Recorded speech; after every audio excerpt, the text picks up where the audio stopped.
Então, boa noite a todos e a todas.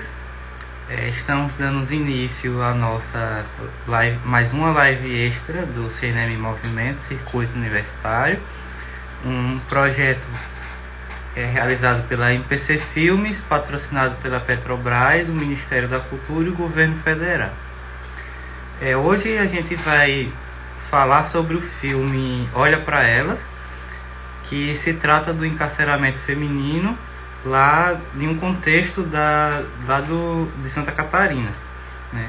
E nós temos como convidada a debatedora Bruni Farias, que é arquiteta e urbanista aqui da cidade de Ribeirópolis, e ela vai falar um pouco sobre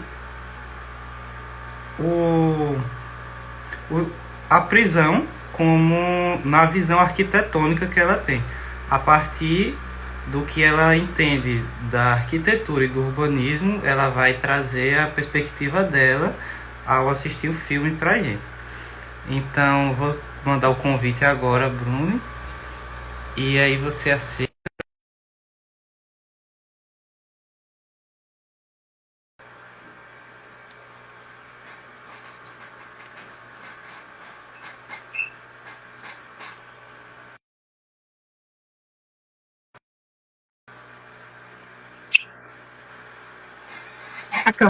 A câmera está voltada para a parede. Boa noite. Como é que você tá? Tá Eu bem? tô vendo você, Norberto, como é que tá? Eu tô bem também. Ai, confesso que eu tô um pouquinho ansiosa, né? Porque é um tema, assim, que não é muito comum para mim de discutir. Então, eu fico um pouco empolgada. Mas tô tranquila, tirando isso. É, novamente, você não é tão nova aqui, mas ainda assim se Eu me apresente sobre você, e logo em seguida você já puxa o gancho para suas perspectivas, do né, filme. normal, perspectivas do filme, do que você achou, e o principal, que é o que eu estou mais interessado, é o seu olhar a partir da arquitetura e do urbanismo para essa temática do encarceramento feminino. Boa noite a todos vocês, a todas, a todos. Eu me chamo Bruni Farias, eu sou arquiteta e urbanista, sou aqui de Ribeirópolis, como o Norbert havia mencionado. Tenho 28 aninhos e hoje eu fui convidada, né, para poder discutir sobre esse filme maravilhoso que se chama Olha para Elas. Não sou nova aqui, né, já tive a oportunidade de discutir outros filmes pelo mesmo circuito, né, de filmes. E hoje é uma perspectiva bem diferente, mas que dentro das mesmas questões de direitos humanos. E me deu aquele friozinho na barriga, porque eu tive que furar a bolha, né? Eu tive que sair da bolha, buscar algumas coisas, até para entender a própria linguagem do filme. Eu tive que pausar um pouco, acompanhar calmamente, para ir digerindo, né, todas as informações que faziam parte daquele filme. No começo do filme, gente, eu fiquei um pouco assim, cansada. Eu pensei, meu Deus, o filme vai ser todo desse jeito? Porque são depoimentos, né? São histórias assim, bem interessantes, mas que vão ficando um pouco maçantes.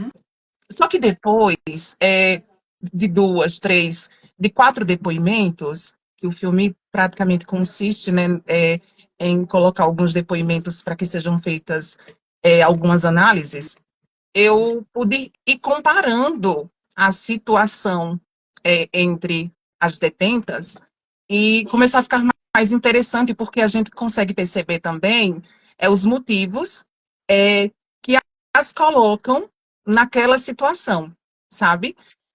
Falando um pouco sobre o filme, também para as pessoas não se perderem, acho que é necessário, é, acontece dentro do sistema carcerário brasileiro, com essa perspectiva de gênero, né, com esse recorte voltado às mulheres, e mostra principalmente a vulnerabilidade feminina e muitas outras questões dentro do ambiente, dentro das prisões, dentro do sistema carcerário. Primeiramente, eu gostaria de falar sobre uma coisa que me chamou muita atenção, né, dentro do filme, que são as relações familiares, né, Uhum. rompidas por conta desse sistema prisional. A maneira como as mulheres elas são removidas de suas famílias. E tem uma frase do filme que me deixou muito tocada. Eu até anotei aqui para não esquecer. Que o aprisionamento da mulher é o aprisionamento da família. E mostra que quando as mulheres elas chegam, né, até o sistema carcerário, é, significa que outras instituições já falharam, né, na vida delas, a família, a sociedade, o Estado, né? Então isso reflete um acúmulo de vulnerabilidades sociais e vão gerando diversos problemas, né? E isso torna principalmente, na minha percepção, essas pessoas mais suscetíveis à criminalidade. São pessoas com grande maioria, são mulheres negras, periféricas. Existem até estatísticas que mais à frente eu gostaria de apresentar, né, que acentuam essas questões e que vão compondo esse sistema prisional. São mães solteiras, em grande maioria, com 2, 3 filhos, e o filme vai contextualizando, né, todas essas perdas, todos esses conflitos, de como a mulher, né, através do serviço que ela presta para a família, do cuidado, ela desestabiliza toda a família. É uma perda muito significativa. Então, eles acentuam bastante ao longo do filme a importância da mulher no contexto familiar. Então, eu achei isso incrível, né? E, ao mesmo tempo, muito triste também, porque a gente vai vendo essas separações, inclusive dos filhos pequenos. Muitas deixam filhos pequenos que, na ausência de famílias, de pessoas que possam cuidar, são levados para abrigo, porque não tem onde ficar. Muitos são desprezados mesmo, são largados. Lembro também de uma parte do filme que uma ex-detenta comenta, né, que teve o seu bebê na prisão e que foi arrancado dela, né, como se fosse um bicho, um cachorro, né, e jogado. E que ela nem sabia para onde a criança tinha ido. Provavelmente não tinha quem cuidasse dela. Então, é um olhar muito sensível, muito, muito delicado em cima dessas questões de maternidade, e de como tudo isso acontece dentro do sistema prisional, né? Até mesmo a própria infraestrutura. Eles acentuam muito que nem todos os lugares têm uma infraestrutura adequada para quase tudo, né? Mas principalmente para essa questão da mulher, da E, gestante e da mãe. E que tem o tempo também que elas podem ficar com o bebê, né, dentro da prisão. Parece que antes era até 2 anos e agora é até 1 ano e alguma coisinha. Eles vão acentuando todas essas questões e eu achei bem interessante tudo isso. uhum. E depois a gente fala da inserção. Se quiser comentar alguma coisa, Norbert, você que está acompanhando aí os comentários, você vai me interrompendo para eu não ir falando demais também. Não, Posso continuar? prossiga. Depois eles falam da inserção, né? Como é que acontece a inserção? Peraí, que minha tela deu um bug Ah, aqui. que Eloá, ela comentou aqui, o nome do que estava, ela comentou, ela recomendou para a gente ir um perfil que ela está produzindo um trabalho com a tese sobre no sistema carcerário. E aí eu achei tão interessante olhando aqui e de extrema importância, né? Porque até então eu não já havia ouvido em alguns lugares, mas eu não tinha parado para pensar sobre. Então, se a partir da recomendação dele lá você puder, acredito que você tenha maior propriedade para falar do que eu, como você enxerga essa realidade, A realidade trans dentro do sistema carcerário? como que você enxerga isso? Não sei se você tem. conhecimento na área, mas se tiver, por favor, comente.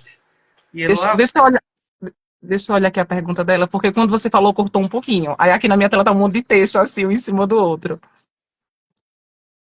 Quando eu vi o filme, eu me lembrei de uma série. Ela fala o nome da série. Recomendo acompanharem os trabalhos produzidos pela. Ai, quanta mensagem chega. Os trabalhos produzidos. Deixa eu botar em ver mais. Da Baiana, ela marcou aqui, Louise. Ela está trabalhando a tese dela sobre mulheres trans no sistema carcerário. Eu lembrei agora é, um gancho, né, sobre o que está acontecendo lá fora, né, com a reeleição do presidente Trump nos Estados Unidos, que veio à tona, né, essas pautas de gênero, que ele pensa até em separar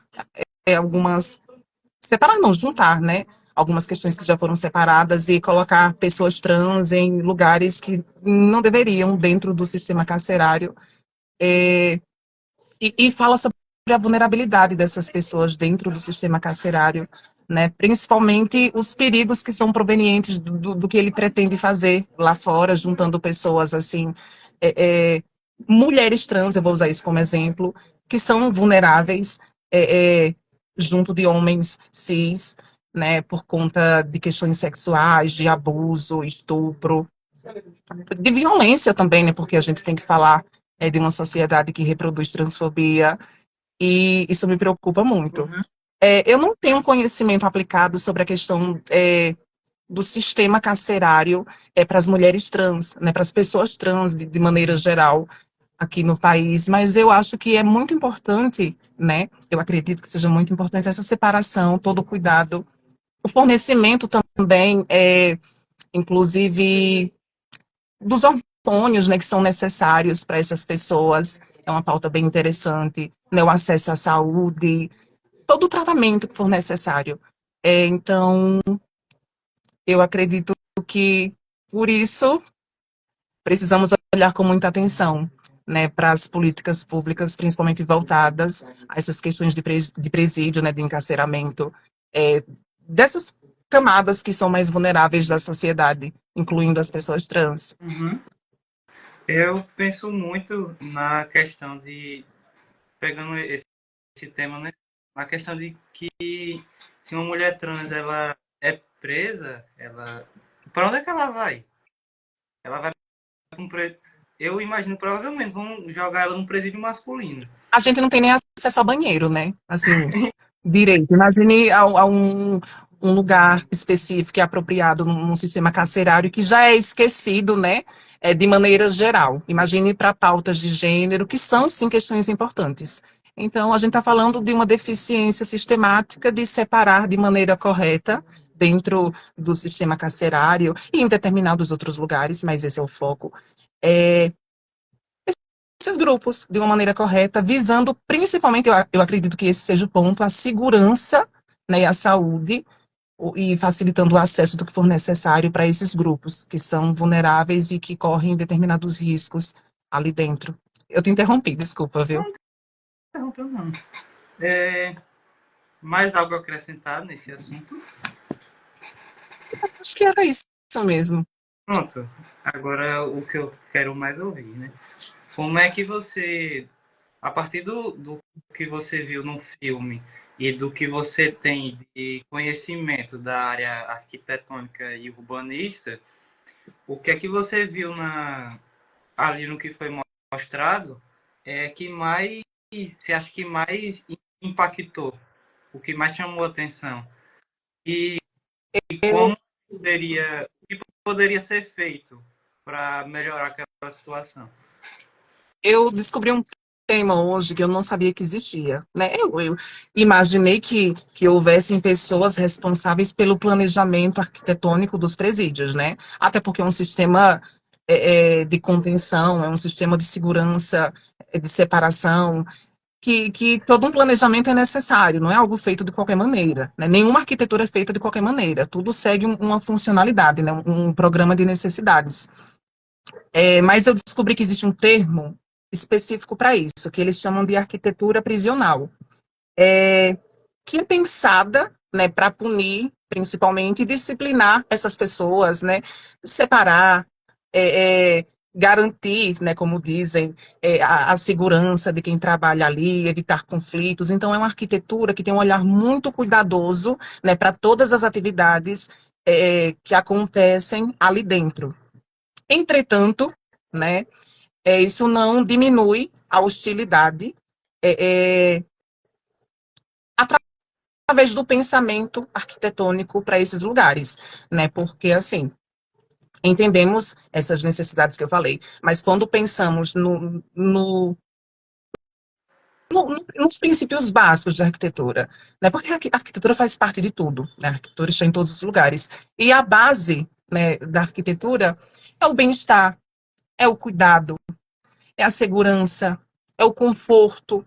E isso, quando analisamos o contexto do sistema carcerário, né, brasileiro e também olhando afora, que em algumas situações são até piores, né, onde é permitido tortura, né, não que aqui não ocorra tortura, né, mas assim, em lugares tem pena de morte, então acaba sendo um pouco mais hostil. Inclusive, isso é uma polêmica, pelo que eu estava vendo, entre arquitetos, né, que muitos não concordam que arquitetos devam, por exemplo, participar do pensamento, da hostilidade,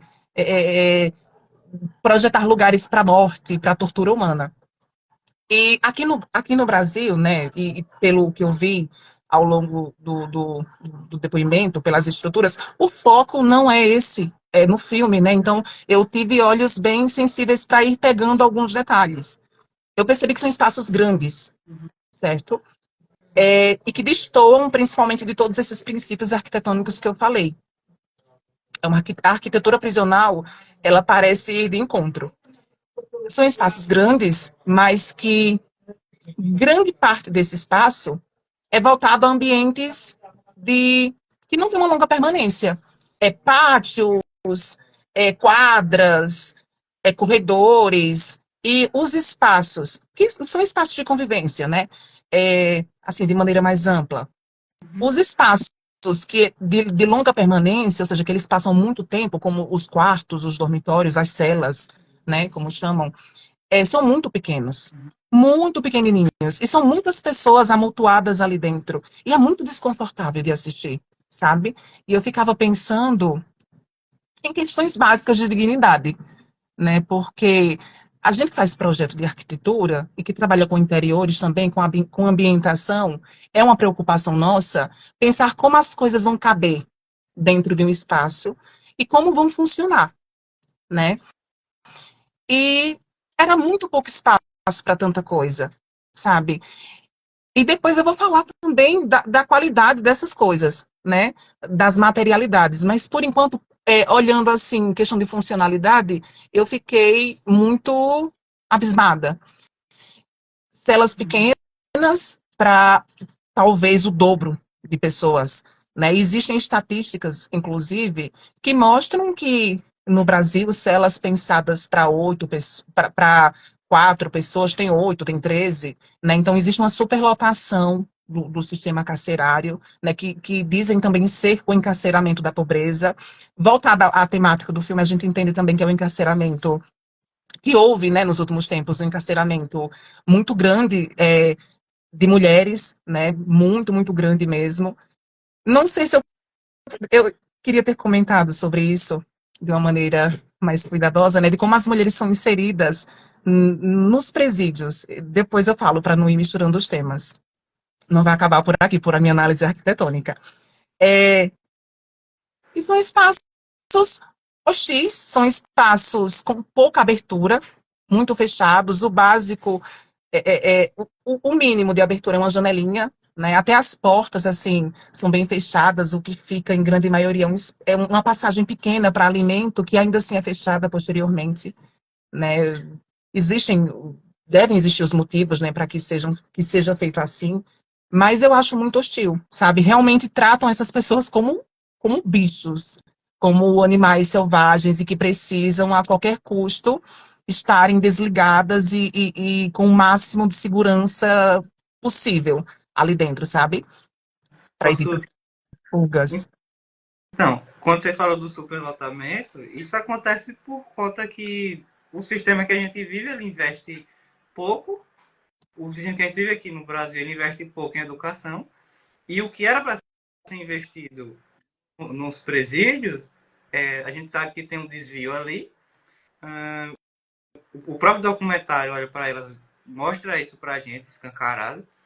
E por não investir em cultura, em educação, essas pessoas acabam ficando alheias à maldade do mundo e vão parar em lugares como esse. Inclusive, é bom a gente falar a gravidade dos crimes que elas cometeram. Se a gente for comparar e tiver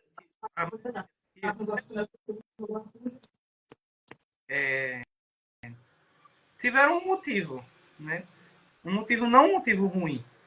Quando a gente faz essa comparação de gênero com os crimes que os homens cometem, é que é preso por estupro, por molestar, por roubo, os grandes, né? Por morte.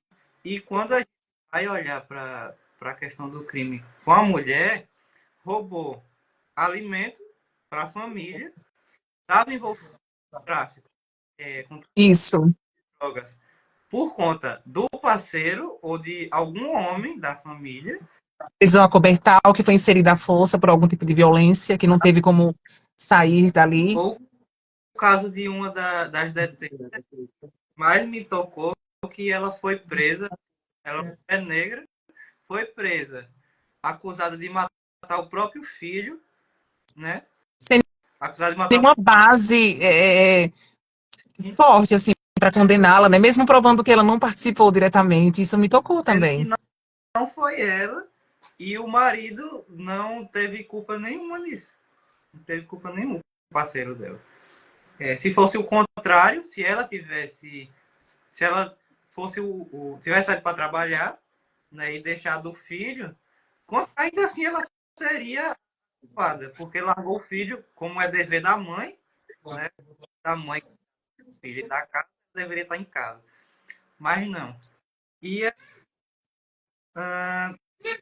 você fala do espaço, dos também pensei aqui, é um local, o presídio é um local para que, vamos dizer assim, é um casulo, né? É um casulo onde entra uma lagarta e sai uma borboleta. Na teoria, é um lugar para reinserir essa pessoa na sociedade. Isso. Mas quando você começa a falar das condições, e a gente vê isso no documentário, das condições que a gente vê isso até nos jornais no dia a dia, que eles e elas passam lá dentro, não foge totalmente do que a gente vê nas leis de direitos humanos.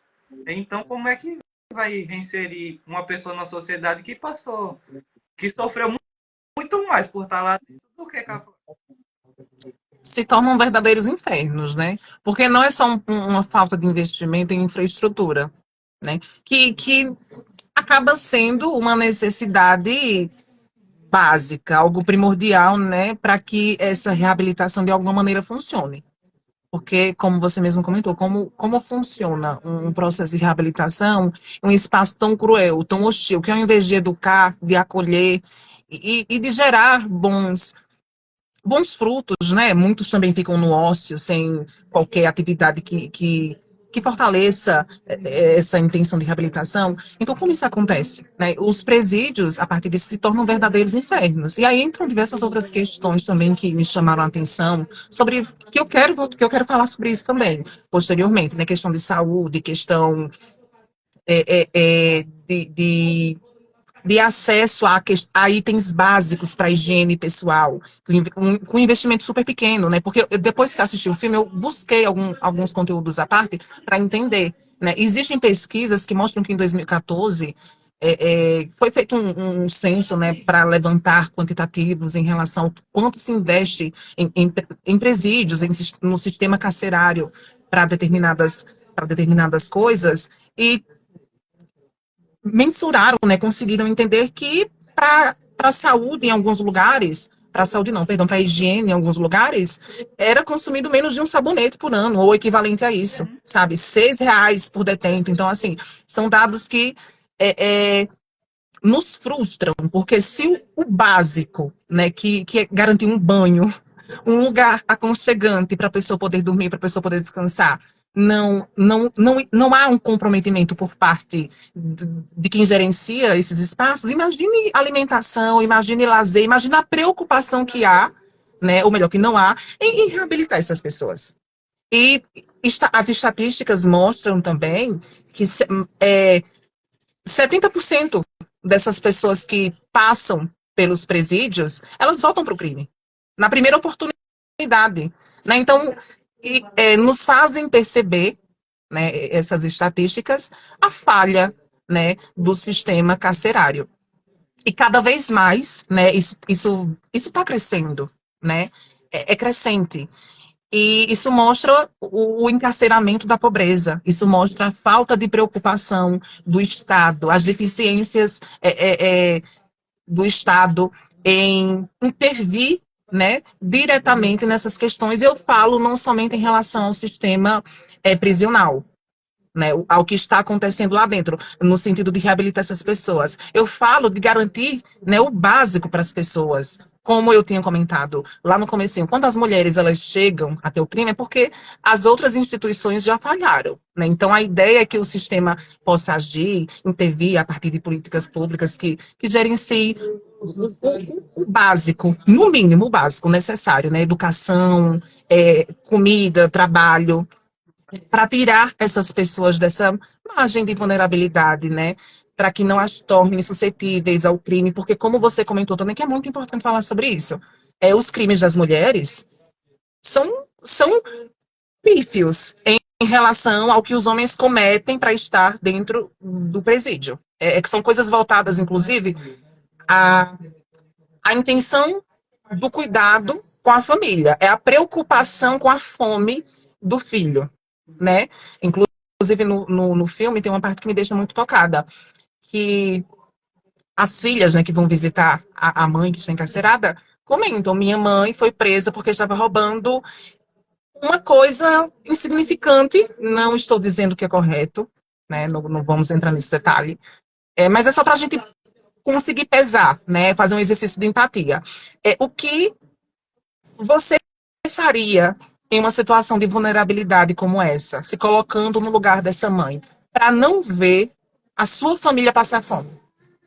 Então, fazer esse exercício, essa reflexão é importante para entender, né, como elas se comportam, por que elas fazem isso na hora do desespero.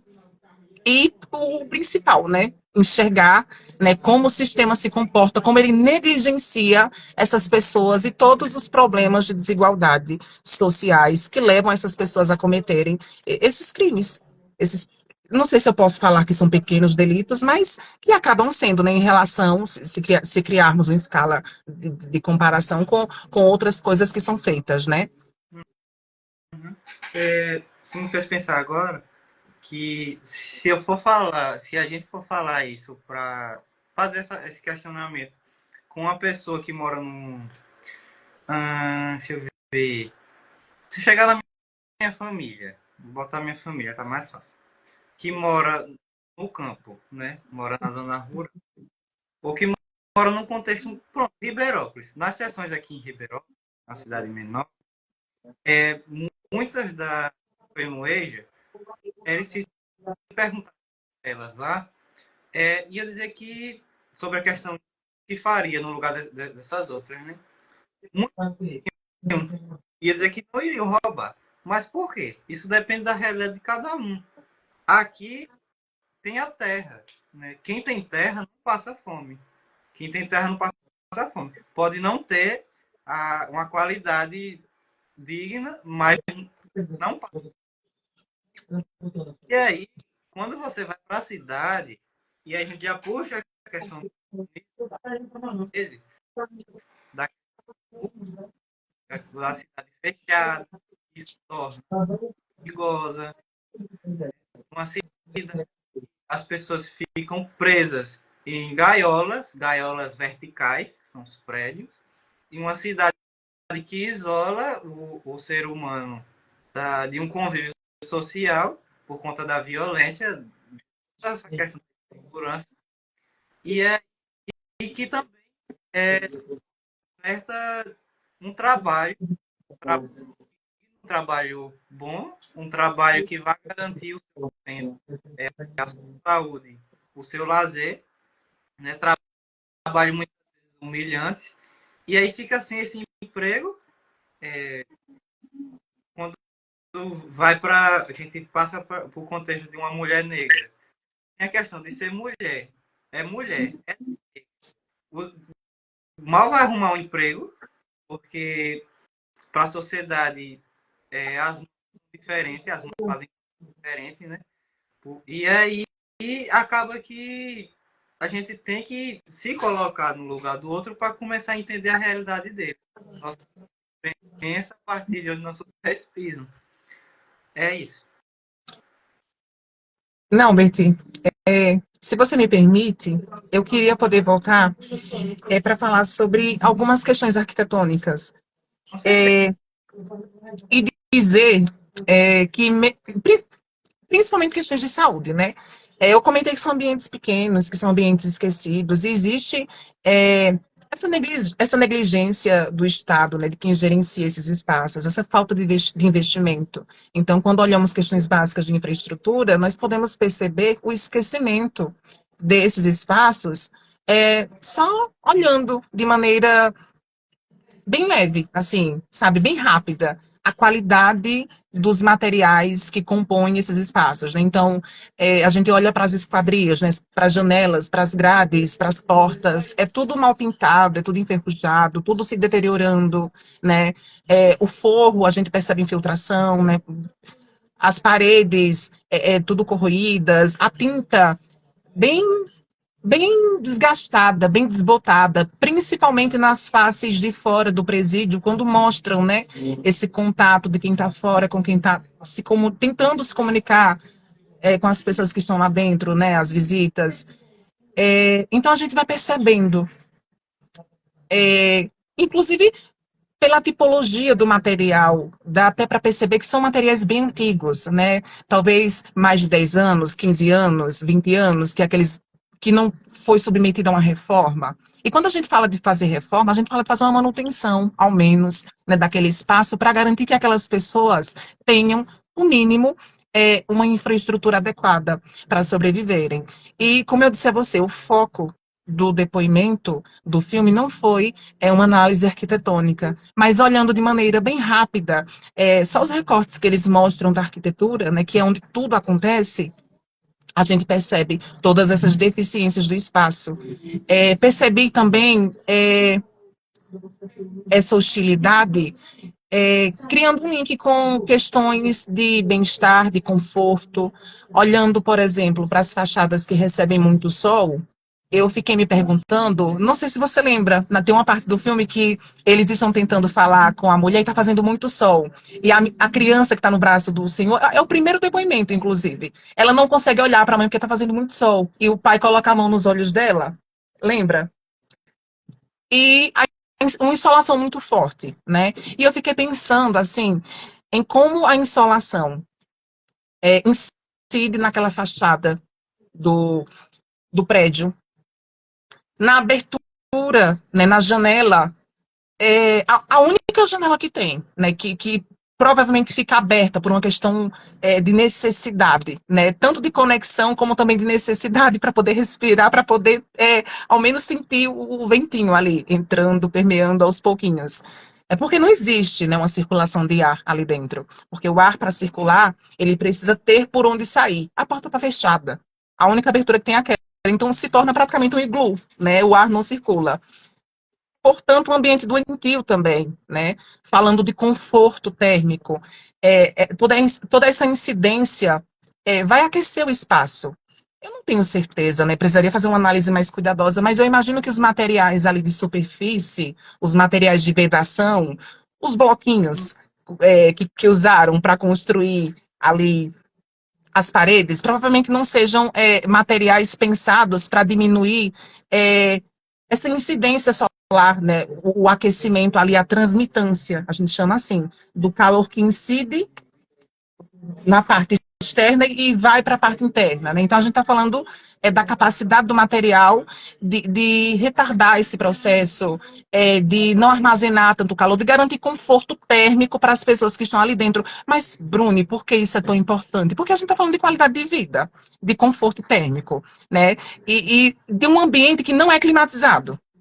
A gente percebe que não é prioridade climatizar esses ambientes. Então, como fica o bem-estar dessas pessoas, a saúde dessas pessoas num lugar assim, né? Principalmente porque lá dentro não tem somente as detentas.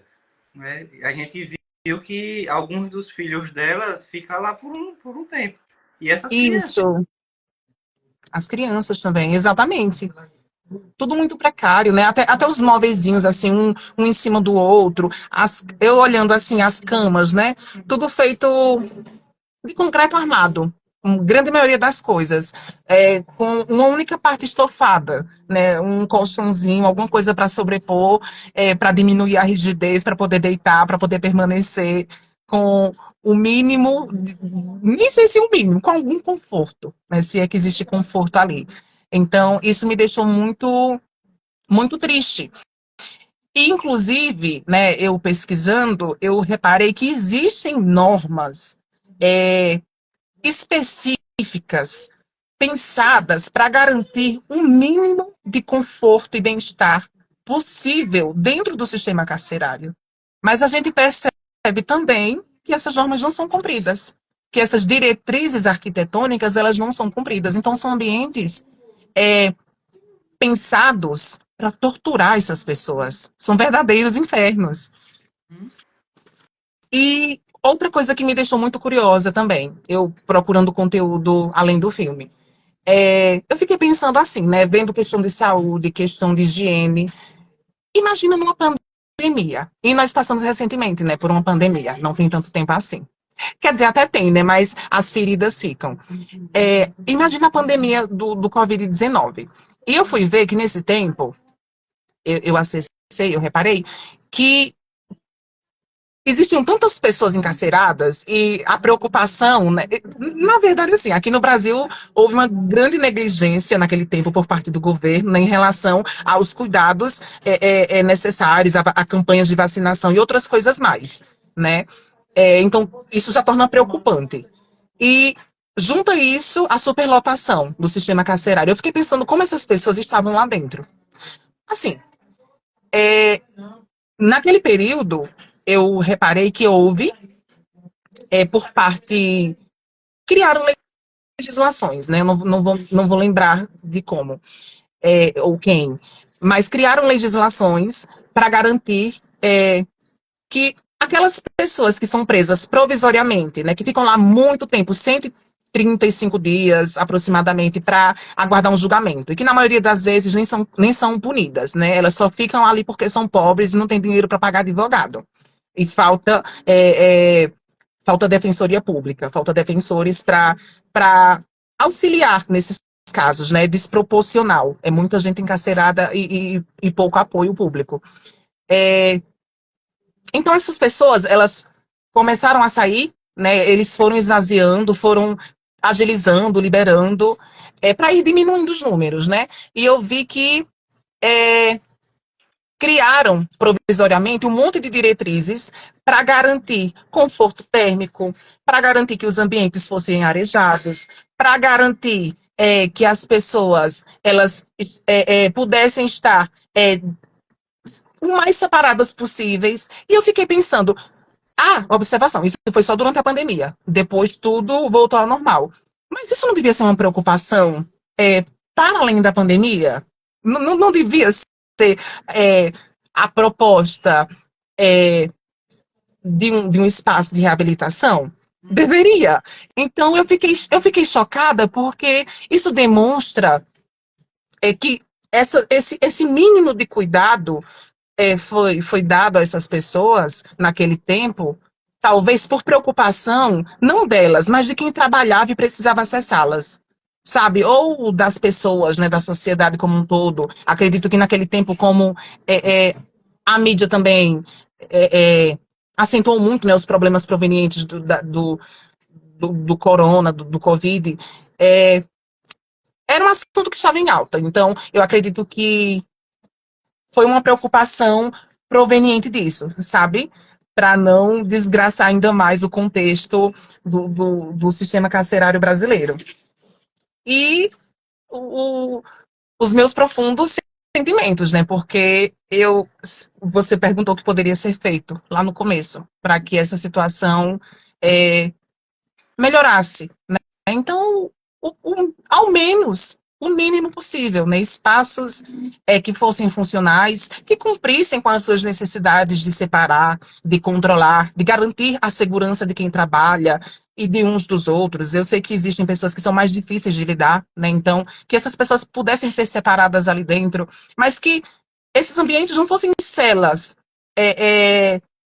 para monstros, sabe? Que esse ambiente não separasse as pessoas de uma maneira que tirassem a humanidade delas, que garantissem o mínimo possível, ao menos, eu sempre gosto de colocar ao menos, para garantir que elas tivessem conforto, bem-estar, uma qualidade de vida e que pudessem também ter acesso a atividades e a dinâmicas e a questões que pudessem reabilitá-las, né, para essa vida exterior que almejam, coisas que colaborassem, né, para todo esse processo. Então, que existisse investimento em infraestrutura, né, ali dentro, principalmente em infraestrutura, para que esses espaços fossem repensados de uma visão mais humana, né, e aí fica um desafio para a arquitetura,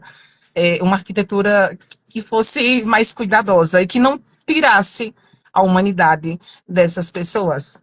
Bruni, você tem um olhar mais sensível para essas coisas. Eu queria saber se você prestou atenção num filme sobre a questão da acessibilidade para pessoas com deficiência, ou a partir do que você já conhece. Então, pelo que eu reparei, eu até comentei, né, no comecinho, são espaços bem pequenos, né?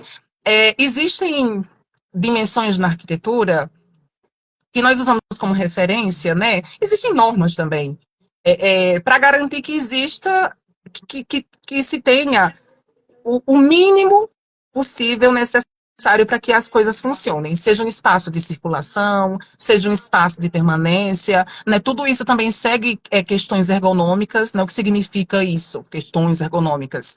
São estudos feitos a partir do ser humano, do comportamento humano, da estrutura humana de uso das coisas, né? Aí essa bancada aqui que eu estou sentada, ela precisa de quanto de altura para poder funcionar para mim, né? Então, vão existindo, vão construindo padrões, né, para que as coisas funcionem.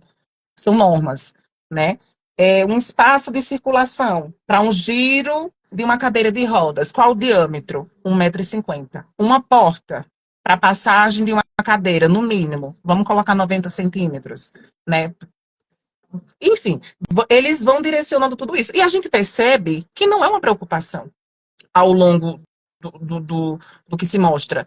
E eu já pontuo, né, que essas normas, elas são atualizadas constantemente. Inclusive, a norma de acessibilidade da ABNT, 9050, salvo engano, ela foi atualizada em 2021, eu não lembro direito. Mas, assim, foi atualizada recentemente. E eu até comentei, pela estrutura, pelo que a gente analisa daquele ambiente ali, tem muito tempo que não foi reformado. Então, tem muito tempo que não atende às normas. Se é que atendeu alguma norma, quando pensaram em construí-lo, né? Quando foi construído. Gosto de pensar que sim, né? Mas que ainda assim a gente percebe essa falta de manutenção, essa falta de preocupação e esse abandono. E acredito que isso esteja também relacionado à questão de acessibilidade, né? Que é uma transversal, aí é uma pauta transversal da arquitetura. Sim. Você tem mais alguma coisa a acrescentar? Alguma coisa a mais? Eu fiz uma cola aqui com algumas páginas. É que eu ia seguir uma ordem, mas a gente vai falando e uma coisa vai puxando a outra, né? É bom que fica mais fluido também. Acho que eu já falei de tudo aqui, né? Já falamos de tudo isso, de questões de higiene, a pandemia do Covid. Não tem Ah, mais, e tinha chamado, oi? mais alguma coisa que tinha chamado a atenção quando você assistia? Então, Pode ser arquitetura também.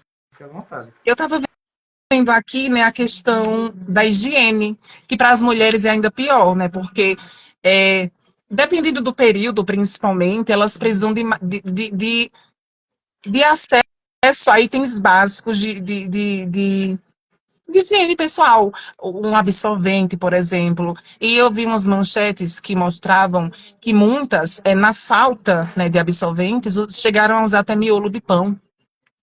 Né? Então, isso mostra realmente que há esse esquecimento, que a saúde dessas pessoas, assim como a gente pontuou, né, por diversas questões aqui ao longo da nossa conversa, não é prioridade para o sistema. Uhum.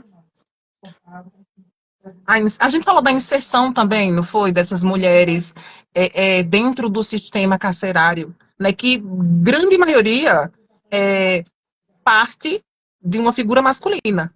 E isso me deixou muito triste também, eu até chorei, eu sou muito sensível. Quando eu reparava, assim, que elas eram esquecidas ali dentro, que não existe uma reciprocidade afetiva, né? E isso demonstra também questões estruturais da nossa sociedade, como o machismo, por exemplo. Porque as mulheres, quando estão numa posição contrária, quando os homens estão detidos, elas visitam uma, até comenta, visitariam até 10 anos, se fosse preciso, aqui dentro. Porque existem as visitas íntimas e os sacrifícios que elas fazem, né? Para acessar, para acessá-los. E não é recíproco, né? Os dados mostram, as estatísticas mostram que elas quase não recebem visitas, que são realmente esquecidas. E é uma tristeza, não tem apoio da família, e a preocupação na verdade, são dos dependentes, né? Ou quando a mulher ali dentro, ela, ela vem de uma família que preza muito dela e que lá fora, é, por conhecimento dos filhos da situação, né? Eles buscam acessá-la, sentem falta. Inclusive, existem muitos casos de injustiça ali dentro, né? É, e essas crianças, elas vão, inclusive ao longo do depoimento, aparecendo, as famílias, né?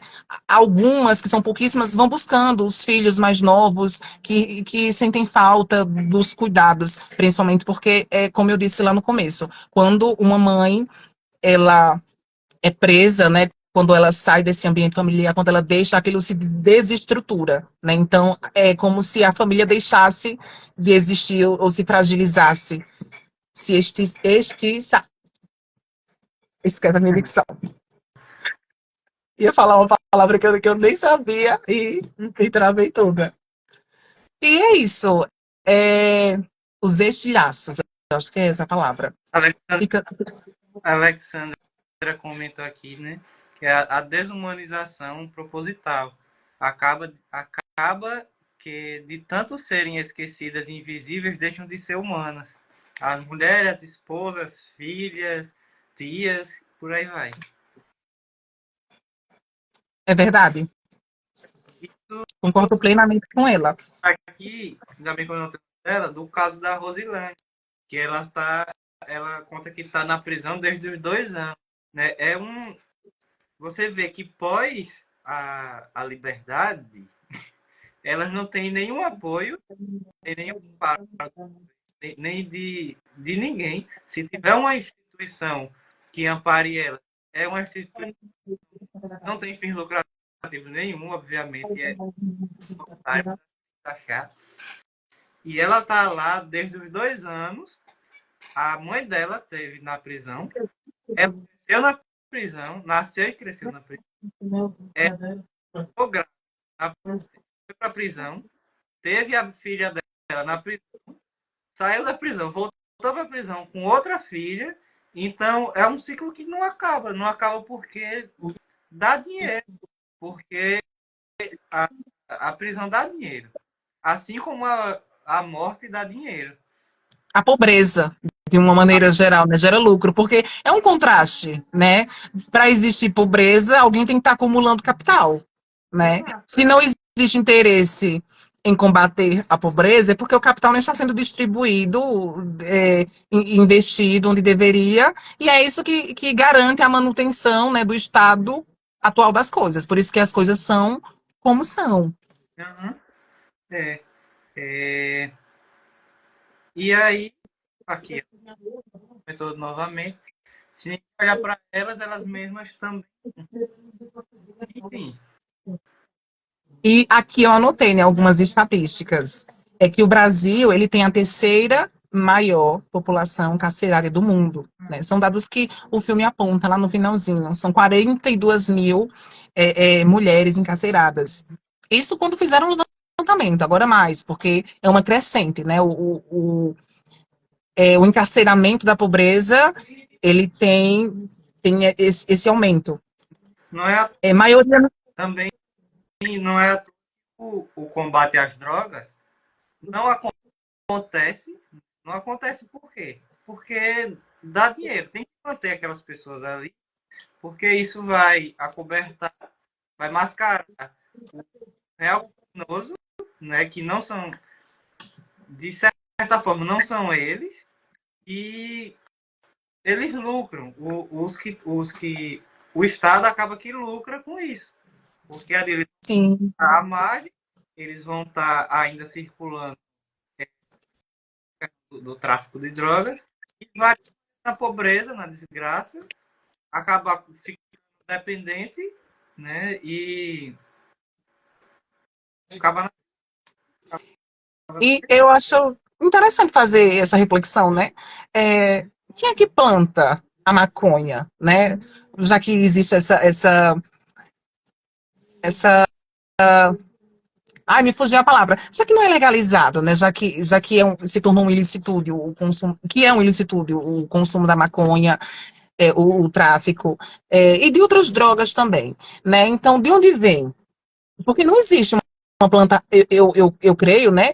Pelo que a gente acompanha, inclusive de como funciona o tráfico, não há plantações de maconha. Eu estou usando a maconha como referência, tá? Mas imagine num contexto geral de drogas. Não é algo que surge na periferia, é algo que é inserido na periferia. E eu falo na periferia assim, num contexto de vulnerabilidades, né? Porque são ambientes esquecidos, que ficam às margens da sociedade, né? Que justifica até a maneira como a cidade cresce, joga essas pessoas para longe, né?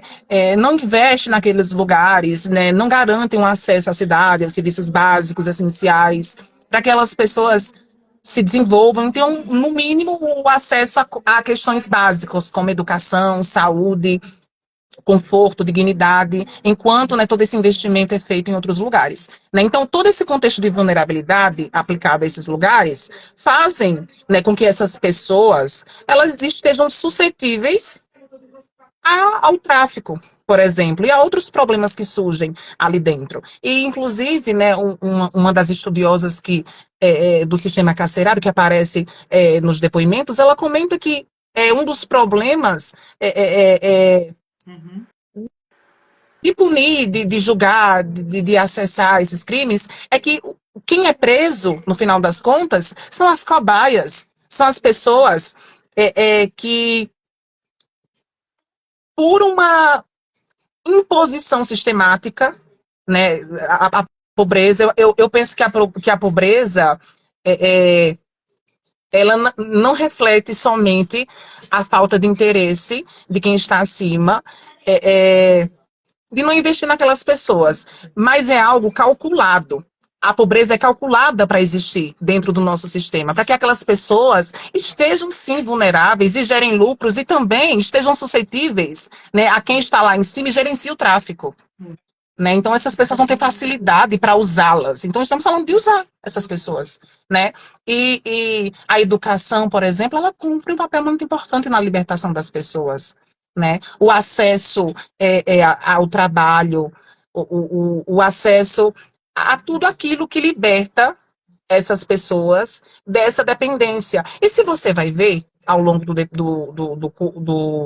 dos depoimentos, a gente percebe que as mulheres que estavam encarceradas, elas foram presas porque fulano pediu, ofereceu R$ 350, como uma das detentas mencionou, para entregar uma droga. E ela precisava, porque ela não tinha para onde ir. Ele garantiu que aquele dinheiro seria suficiente para ela pagar um aluguel. E aí já fala até das vulnerabilidades, né? Que ela não tinha para onde ir, ela estava com o filho na rua, ela não tinha apoio da família, ela não tinha emprego, né? E ela aceitou. E por conta disso, né, ela foi presa.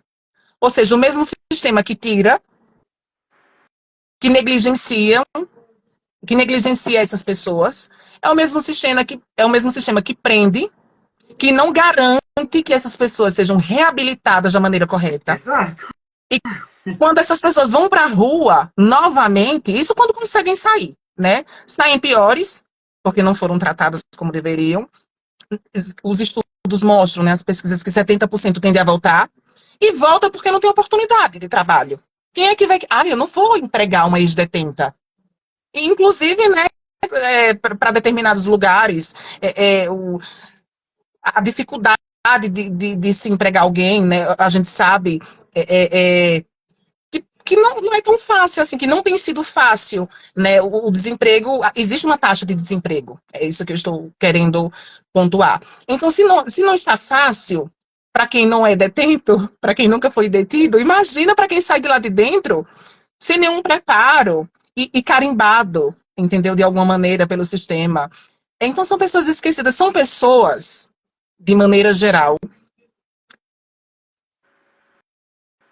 feitas pelo sistema, moldadas pelo sistema para permanecer daquele jeito, na miséria, dependentes, naquelas condições precárias, para que outras pessoas possam se sobrepor e para que o sistema também possa se sobrepor a elas. Infelizmente, é isso que acontece. Essa é a realidade das comunidades carentes, das pessoas vulneráveis, e é por isso que a gente precisa fazer um exercício de empatia sempre. Não para pensar se foi certo ou errado o que ela fez, porque isso quem julga é o sistema judiciário, né? São as pessoas responsáveis, é a lei. Né? A lei quem vai julgar, quem vai condenar, quem vai aplicar, né? Tudo da maneira devida. O que eu quero propor aqui é uma reflexão, é um exercício de empatia, para entender o contexto, os porquês. Porque existem os porquês, né? Independente, volto a dizer, se é certo ou errado.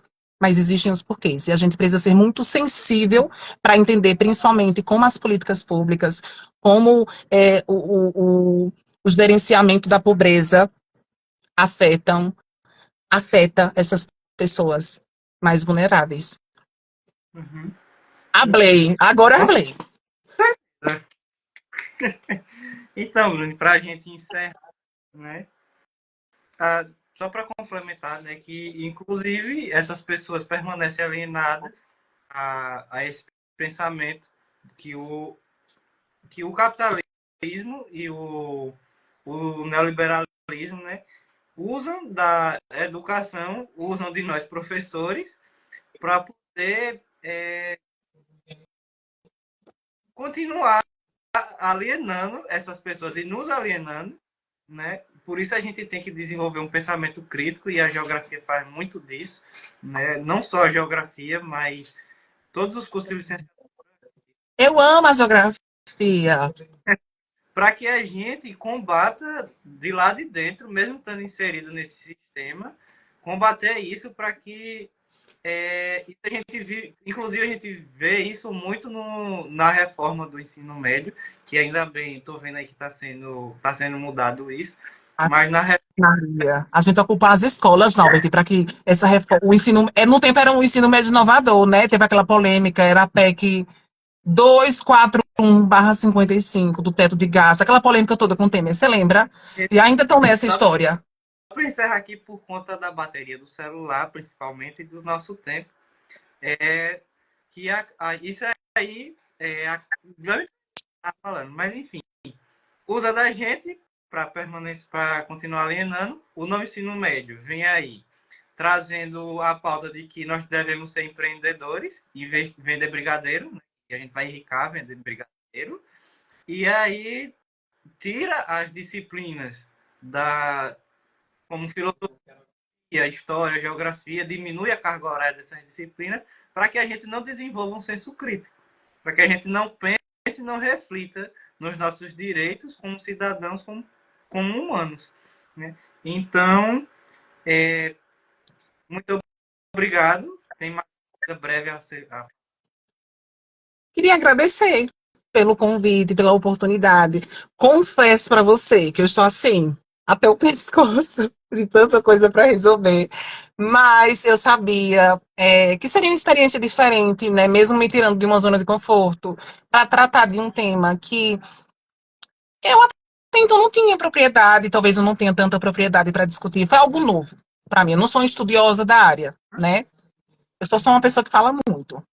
Então, assim, para mim foi uma oportunidade conhecer, entender como as coisas acontecem ali dentro. Ter um olhar atencioso também para a arquitetura daqueles lugares, porque mesmo sendo arquiteta, às vezes a gente não para pensar em tantas coisas, né? Porque a arquitetura está em tudo. Então a gente vai alcançando aos poucos o que os olhos nos mostram, né? O que os olhos alcançam, o que os olhos enxergam.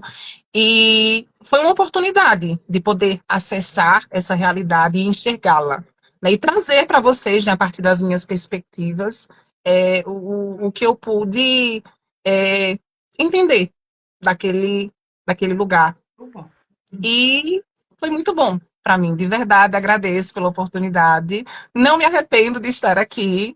E foi uma troca muito gostosa, né? Queria agradecer a todo mundo também que esteve aqui. Vi algumas pessoas conhecidas aqui comentando. Tem um monte de letra aqui na minha cara. Nem me vejo. Inclusive, eu vi agora que eu poderia usar um filtro, né? Mas eu nem sei como é que eu tô. E é isso, Nalbert. Muito obrigada e parabéns pelo trabalho. Foi maravilhoso. Você arrasou aqui. Você também Intermediando tudo. Faz uma posezinha aí pra gente tirar um print. Maria, deixa eu botar uma luz frontal. Chega. Dá um sorrisinho. Eu tô colocando uma luz. Aí eu tenho uma luz maravilhosa, peraí, porque a iluminação aqui é direta. Aí não contribui, projeta sombra no meu rosto, né? Aí a sombra acentua as imperfeições, eu quero claridade. Na verdade, a sombra esconde, né? Mas às vezes piora. Por causa da bateria. Coloquei uma luz bem forte agora, peraí ainda, viu? Agora é pior porque vai acentuar a minha oleosidade, né? Eu tô aqui, o pó. Eu vim da academia, inclusive, já sentei aqui na OBT. Ai, meu Deus. Não, nem consigo me ver, mas eu vou confiar em você. 3. Tirou? Calma. Tirou. Tirei. Deixa eu ficar mais longe assim. Caramba. Mas enfim. Vamos tirar mais esse. Vai tirar outra? Só esse agora. Deixa eu ficar mais longe pra você me pegar maior, assim, né? Porque eu tô com a cara aqui em cima, né? Pra eu poder ouvir bem, porque tá bem baixinho. Deixa eu ficar mais longe. Pega o meu. Ó, que lindo meu colar com essa selenita branca. Você pega ele também, assim. Já foi? Já. Eu ali me arrumando. Então, Bruno, obrigado. Eu vou desligar, senão o celular vai desligar aqui e não vai. Se deixar, você sabe, né? Que a conversa rende. Pois vá, Malbert. Um cheiro pra você e pra vocês também. Obrigado a todos que participaram. E teremos mais lives, né? Uma dia 1º e a outra dia 6. Tem outra na sexta também, dia 31. Enfim, tem mais 3 lives aí. Então, até mais. Beijos. Até depois.